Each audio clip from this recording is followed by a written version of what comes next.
Hi friends, in this video I would like to present the concept RAID. So it is very important concept in disk management system of the operating system. What is RAID? So RAID is termed as redundant array of independent disks or redundant array of inexpensive disks. So the multiple hard disks are combined together and make it as an array. So for that reason it is called redundant array of independent disks and redundant array of inexpensive disks. So purchasing a hard disk is cost wise it is less than the purchasing CPU. So if you need multiple storage, excess of storage, you cannot go to the CPU. You can simply purchase one hard disk and add it to your existing hard disk. So we need some other implementation. For that implementation, all these hard disks are treated as single hard disk. So for that reason, it is termed as redundant array of inexpensive disks. So here there are number of hard disks. All hard disks are put in a rack in a single CPU. So the single CPU having multiple hard disks. So from the operating system point of view, all these hard disks are treated as a single hard disk.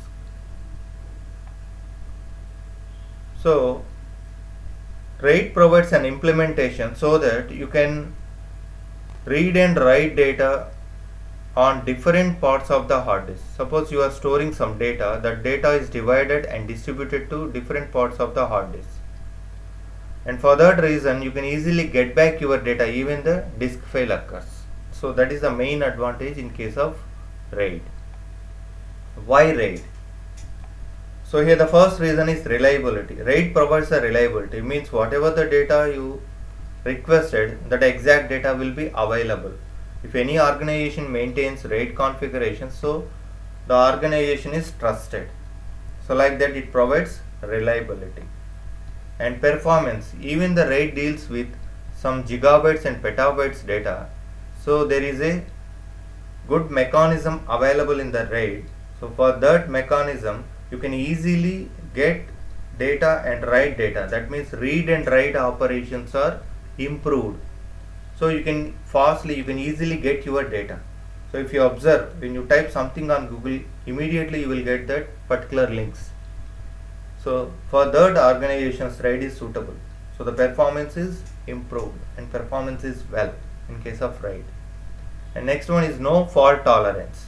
Means for writing data, for reading data, for every read and write, RAID implements one mechanism that is called error correction code and parity bit mechanism.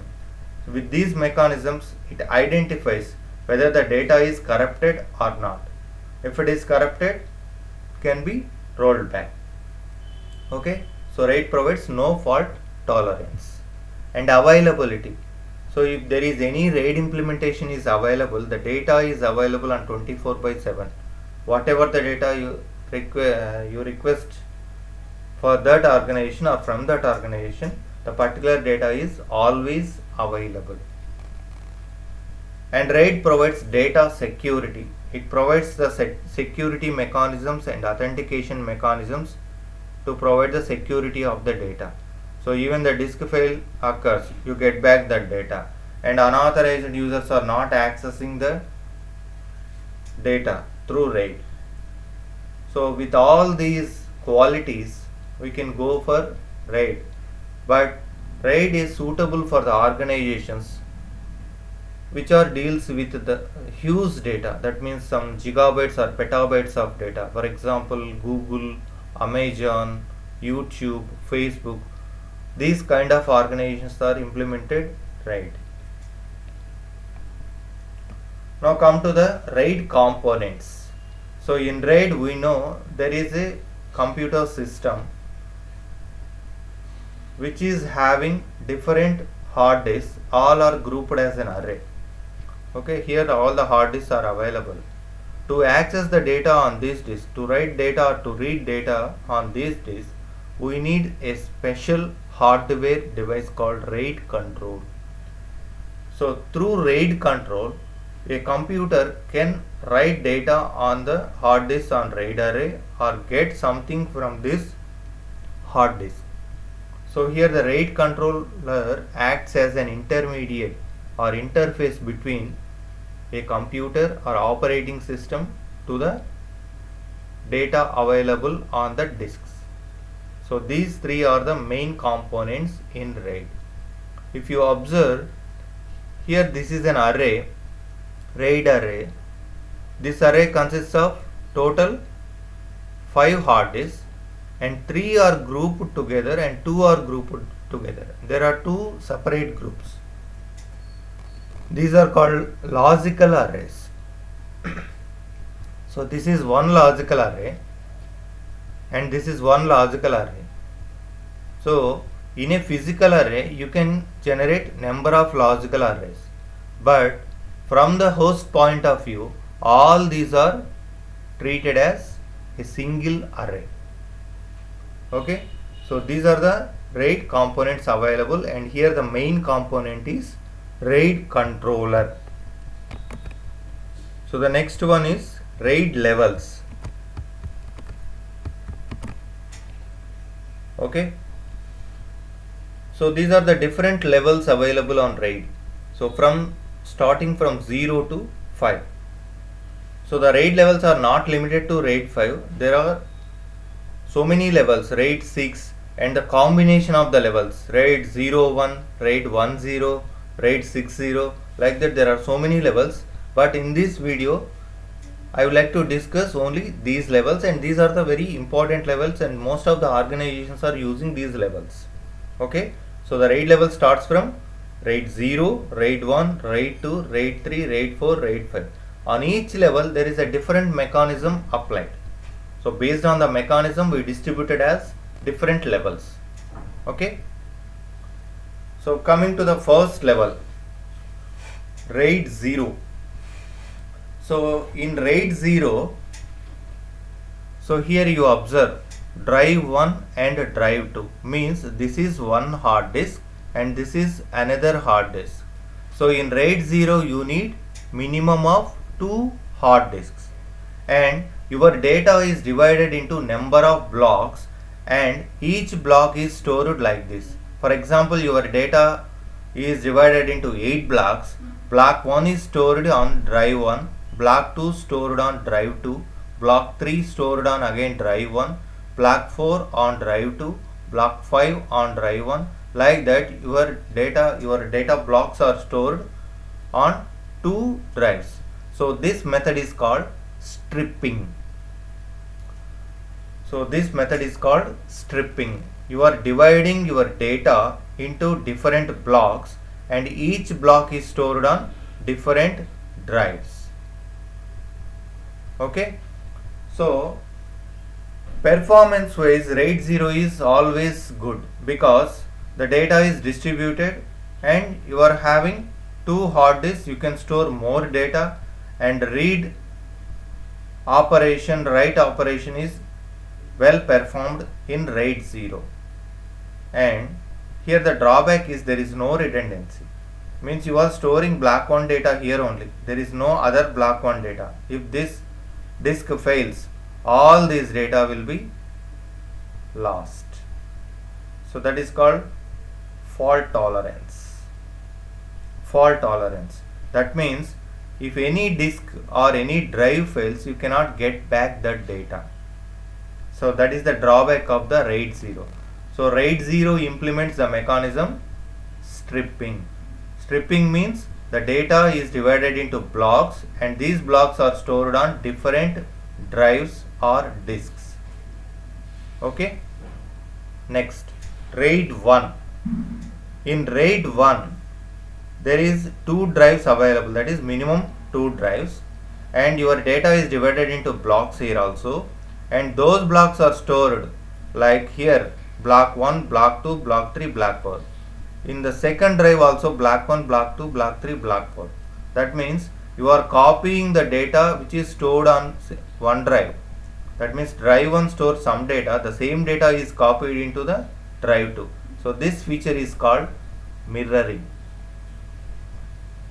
So here at least you need two storage devices and you have to duplicate the data available on one drive. Okay, there is no stripping. You are not further divided the data. Whatever the mechanism default available, you follow that mechanism. You cannot further divide the data. And here the read performance is improved because you need some block 2 data. Block 2 data is available in this drive and this drive also, so you can easily get, but some extra performance for write. Suppose you want to write some data on block 1, you have to write in this drive and in this drive also, so the overhead is here write. Read is good. If one drive fails, you can get the data on second drive, so there is a redundancy, so you can get back your data even the disk fails. That is about RAID 1. So RAID 0 concept is stripping, RAID 1 concept is mirroring. Next, RAID 2. In RAID 2 level, so here you observe disk 1, disk 2, disk 3, disk 4. There are two sets of disks. One set is storing the data and another set is used to storing the error correction code. Okay, so here the data is divided into number of bits. Here the stripping is available, but that stripping is bit level. So here you observe B1, bit 1, bit 2, bit 3, bit 4, bit 5, bit 6. Like that data is divided and stored on different disks. And it needs two groups of disks. Definitely. One for storing the data and another for storing error correction code. And the advantage here is you are using error correction code. For example, in disk 3, E1 is the error correction code for this B1. E2 is error correction code for this B2. E3 is error correction code for this B3. So for this bit, the error correction code is available on disk 3. For this bit, the error correction code is available on disk 4. Okay. So with these error correction codes, if any bit lost or any damage occurs, by using these error correction code, you can easily get back your data. Okay, it improves the performance of the security. You are providing security for the data. And the disadvantage is here you have to use lots of disks. So here 2 disks for data, 2 disks for ECC. If you use 4 disks for data, 4 disks for ECC. So you have to use lot of disks. So that is the disadvantage in RAID 2. Next, coming to the RAID 3. In RAID 3, here also stripping is there, but that stripping is at byte level. So first byte, second byte, third byte, like that. The data is divided into based on bytes. For one byte is stored on disk 1, the next byte is stored on disk 2, the next byte is stored on disk 3. Again it comes to the first disk. In a sequence manner, these bytes are stored. And multiple disk for data and dedicated disk for parity. Okay, you can use any number of disks for data, but a special disk for storing the parity. Only one disk per parity. That is the difference between RAID 3 and RAID 2. In RAID 2, whatever the number of data disk available, you have to maintain that much of disk for parity. But in RAID 3, you cannot do like that. Whatever the number of data disks available, you have to maintain only one parity disk. Okay, and that parity works. Suppose here P1 is the parity. This parity bit is applicable to all the bytes available on these disks. Byte 1, byte 2, byte 3. For all these, parity 1. Byte 4, byte 5, byte 6. For all these bytes, the same parity P2 is calculated. For all these B7, B8, B9 bytes, P3 parity is calculated. Okay.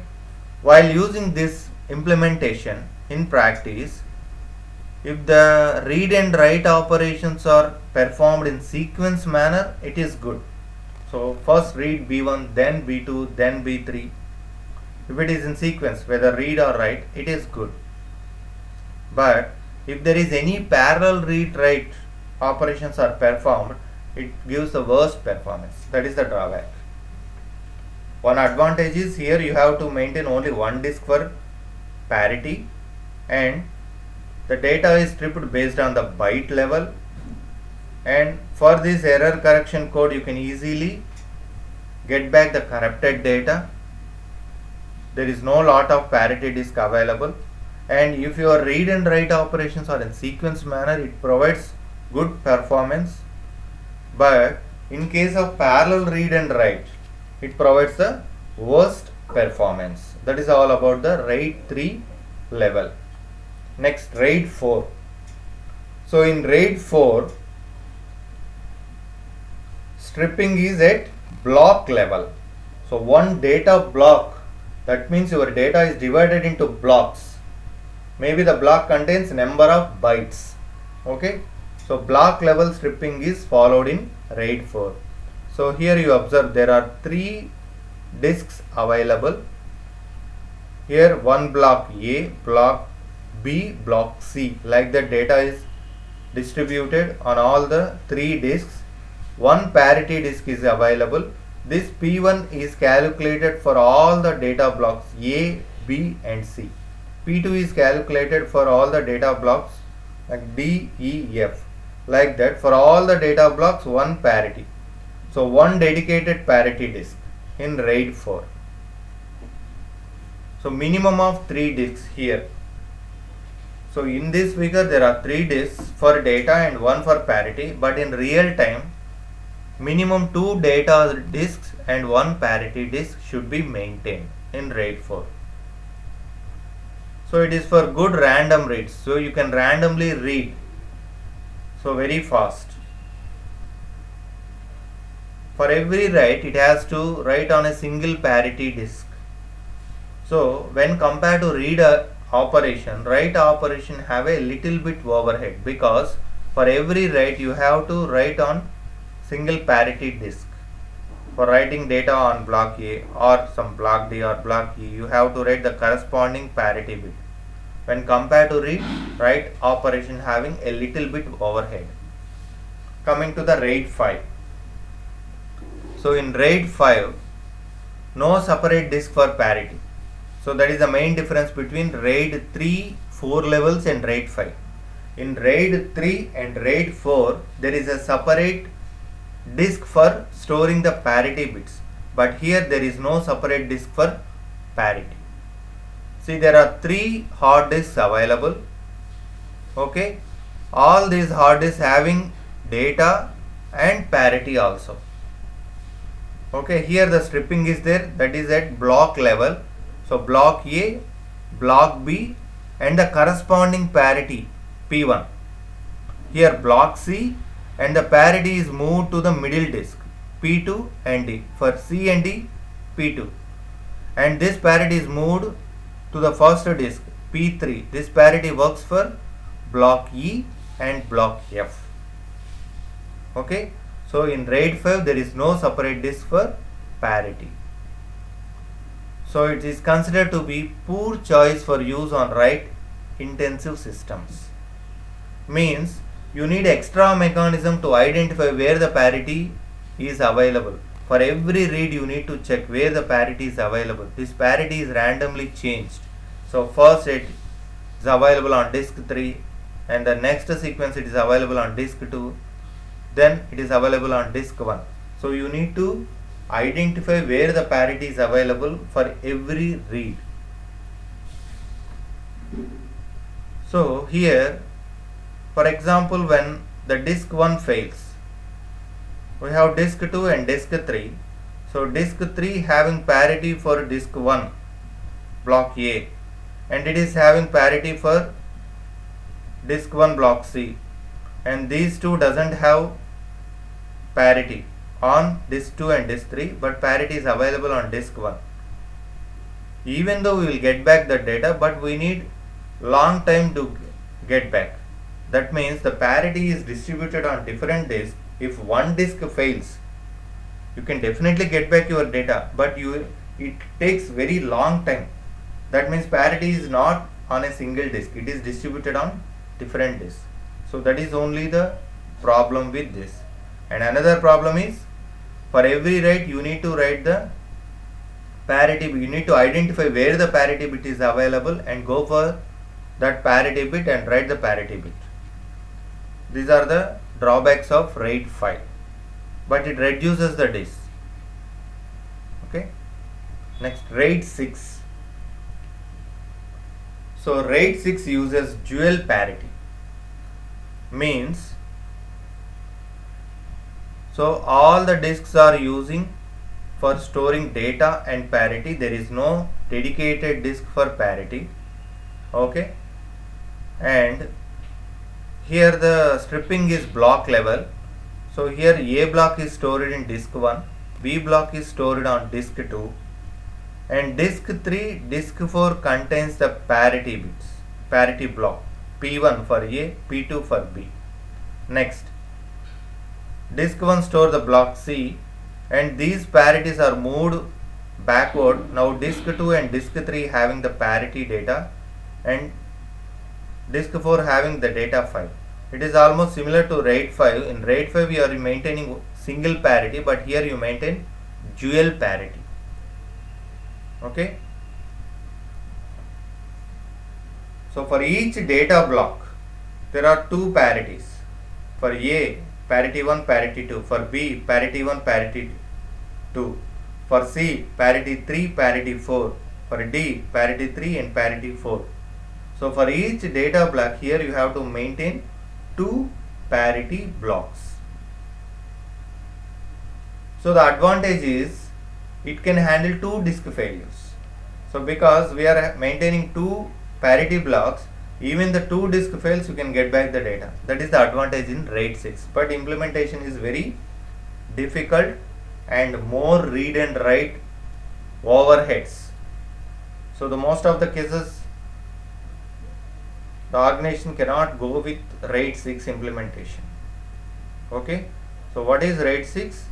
In RAID 6 we are using dual parity. That means for every data block there are two different parity blocks. Data is stripped using block level stripping. Okay. And there is no dedicated disk for parity. That is only the advantage. And one more advantage is, even two disk fails you can get back the disks. Okay. Next, we know it is very complex to implement. That is all about RAID 6. Next, RAID implementations. Up to now we covered what are the different RAID levels. On each level what are the mechanisms implemented and what are the advantages and disadvantages on each level. Now we go with how you can implement these levels. So these levels can be implemented in two ways. The first one is hardware implementation.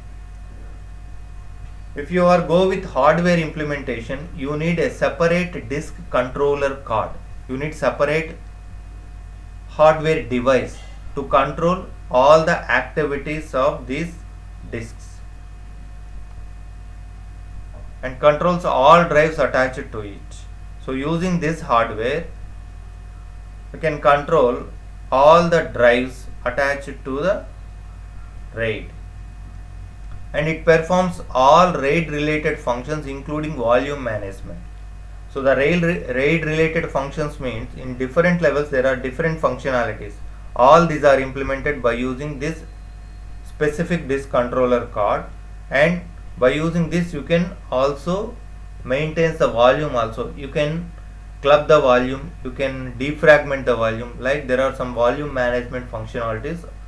Those are also you can implement it by using this disk controller card. And the arrays appear to the host operating system as a regular disk drive. That is the main intention of the RAID, we know.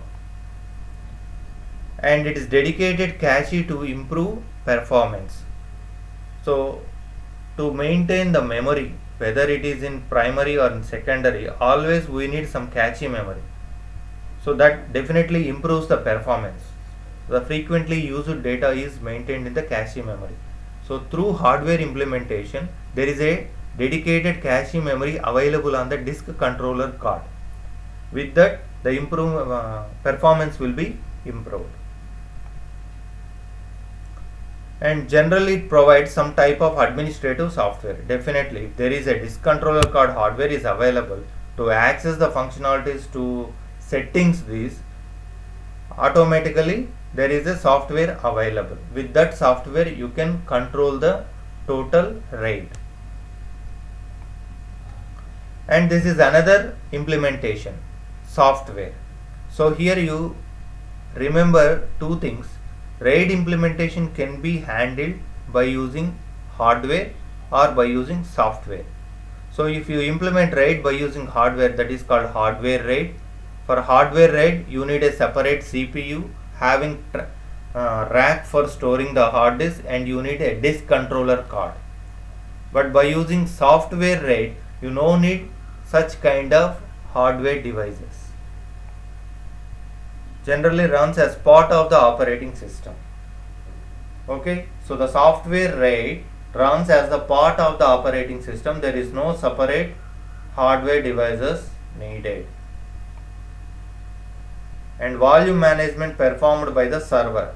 So generally we implement the RAID configuration on the servers. For the database servers, we implement the RAID configurations. That volume management performed by the server. If you are using server operating system, definitely there is a volume management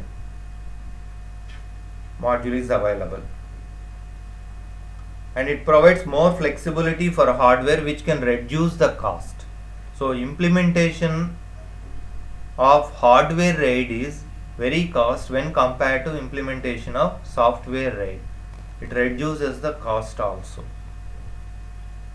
And performance is dependent on CPU load. So here the software, through software RAID, it is part of the operating system. You need a specific software. You load that software on the operating system and it works based on the CPU available on the computer. CPU capacity and CPU load that always point out the performance of the software RAID. And it has limited functionality. When compared to hardware RAID, software RAID having limited functionality. And most of the organizations which are using not very huge data, some gigabytes, below gigabytes data, they are always implemented or always preferred software RAID.